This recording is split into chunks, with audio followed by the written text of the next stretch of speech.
This whole haunting Adeline thing brought something out of me that I did not expect. You see, I'm a very private writer. The only amount of people that actually know that I've ever published a book are my close family and friends. I published two, actually. It was going to be a series, and then I just stopped because a lot of the things were happening in my life and we were moving a lot. And I kind of just wanted to break away from this. I was developing as a writer. But my very first book is called A World Between. That's me. And as much as I wanted to be private, I still put my name on it. I put my name on it, but I just didn't have my last name, right? But I tried going through the proper channels. I tried going through, I was researching agents, editors, all of it. And back then in 2009, well, I wrote this 2007, 2008, but when it was published in 2009, I was a young one. I was excited and I was getting a little frustrated and just not sure if I was good enough. I mean, the self doubt was real. So I found this kind of self publishing thing that I don't think is no longer available, which good, where I didn't have to pay anything, but they took a certain amount out of my royalties in order to pay for their time, which is fine, cool. But once I was done with the book and we were settling on the cover, I really didn't like the cover, but I felt like at this point I didn't really have a say because I was going through different channels. You know what I'm saying? And this was my first experience, but it was a good learning experience. Okay. I'm not saying anything was wrong with it. I'm just saying I wish I had had an editor because there's a whole section, there's a whole paragraph in here that should have been, was supposed to be taken out that did not get taken out. So that's embarrassing. That's humiliating.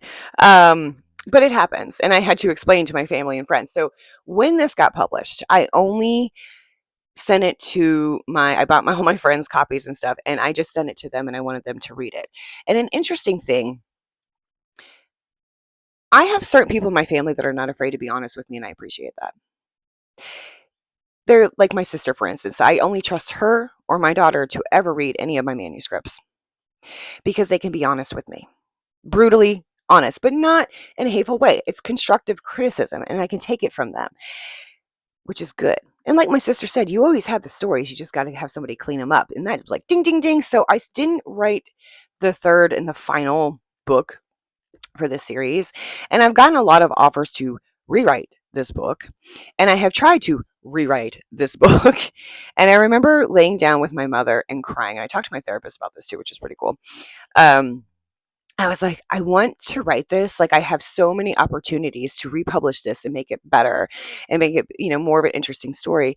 But I couldn't do it. And I couldn't figure out why. So when I was talking to my therapist about it, we were going back and forth. And I think it's because I see my old self in her and I don't like her. I don't like her. I now write more of very strong female characters, like kick-ass female characters. They can be morally gray sometimes, and I enjoy writing those characters because it's the complete opposite of myself sometimes. And I don't like writing whiny, needy women characters. That is just me. That's just me. Okay. But I thought it would be fun since this is my book, it's no longer available, to revisit this vocally, read you guys some chapters, think of some stuff I would change, and maybe get your feedback on what maybe you would change. I don't know. We can make this a whole public story building. I don't know what the plan is here, but you got me out of my shell. So congratulations on that. And I figured this was a good push away from talking about Haunting Adeline all the time. But Haunting Adeline, let me leave you with this, is a friendly reminder to make sure you fully edit your books, make sure the dialogue is there, get some feedback from some people that you trust that can give you constructive criticism and that you can take that constructive criticism.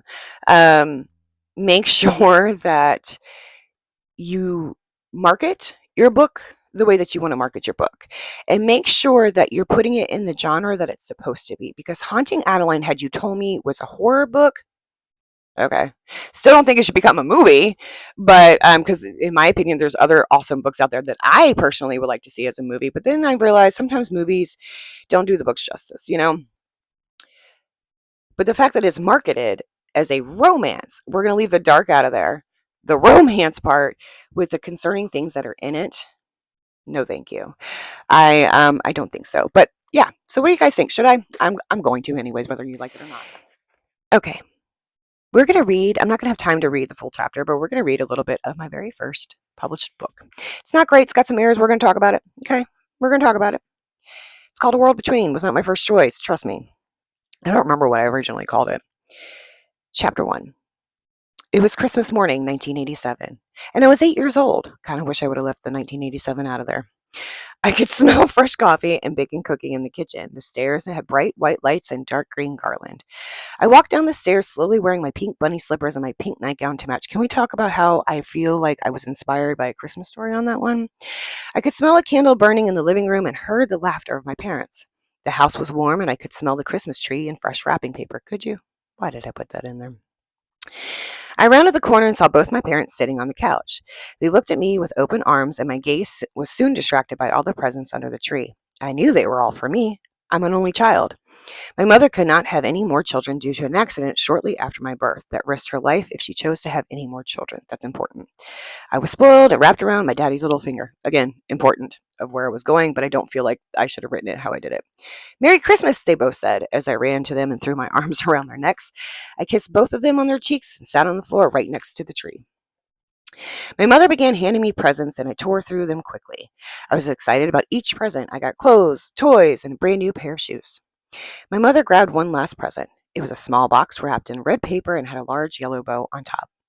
I tore the paper off and opened the box. I reached in, grabbed an object in my hand, lifted it up, and looked at it with questions running through my head. It was a dog collar. I knew my parents had a strange sense of humor, but this was crazy even for them. My mother giggled and went to the kitchen. I continued looking at the object in my hand, trying to figure out what was going on.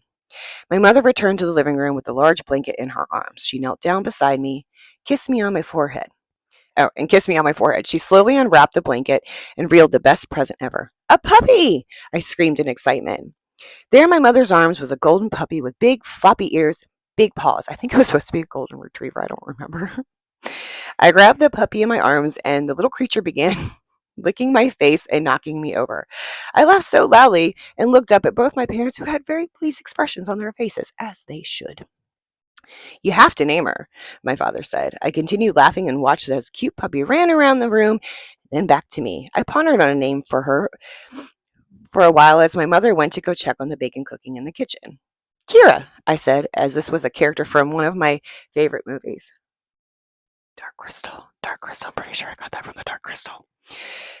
Caution there, caution. My father looked at me with twisted his eyes, then shook his head in agreement. See, errors in agreement with the name. Can I take her out front? I asked my father. Sure, we have to put a leash on her. We are working on getting the backyard fenced in. I have so many notes in here of stuff that I want to change. I put Kira down and ran upstairs to my room. I threw my nightgown off and rummaged through my drawers to find some pants, a heavy shirt. I pulled my clothing on and put some warm socks on my feet, then headed downstairs. I'm struggling, y'all.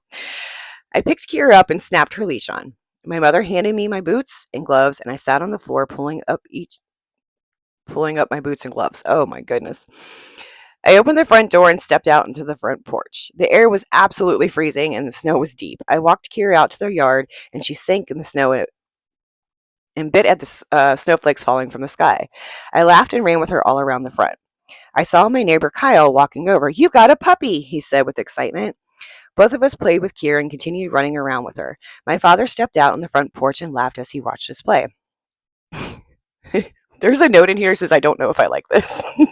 My father grabbed a handful of snow and began a snowball fight with us. My father misjudged his aim and hit me square in the face, knocking me back on the ground. I was stunned and lost my grip on Kira's leash. I picked my head up and saw that she was bolting towards the road. Kira, no! I jumped and ran after her, stopping just short of the sidewalk.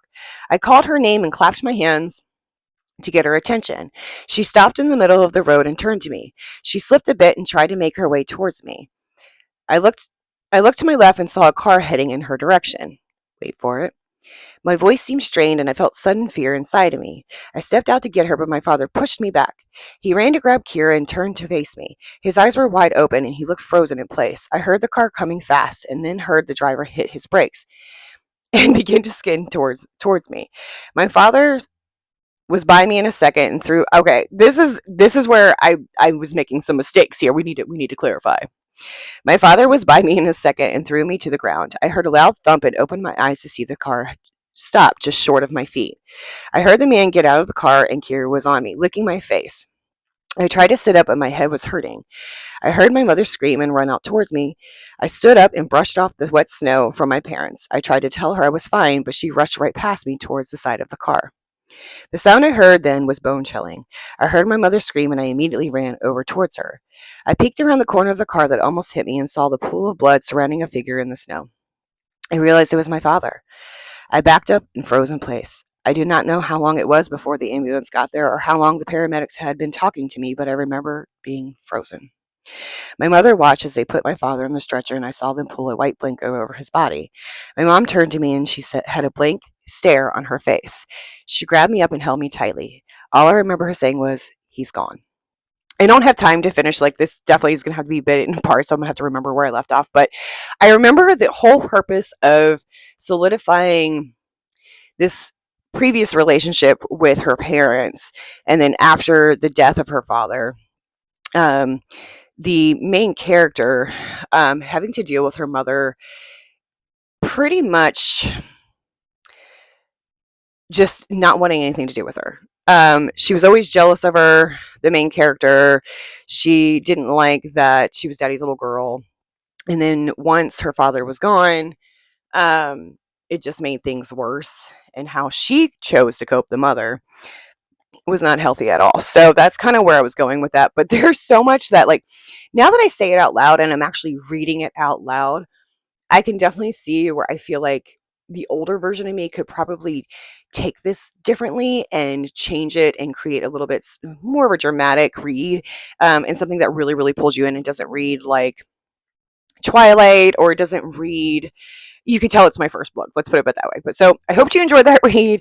There are definitely some things I want to change and clarify in this, and we'll do some more.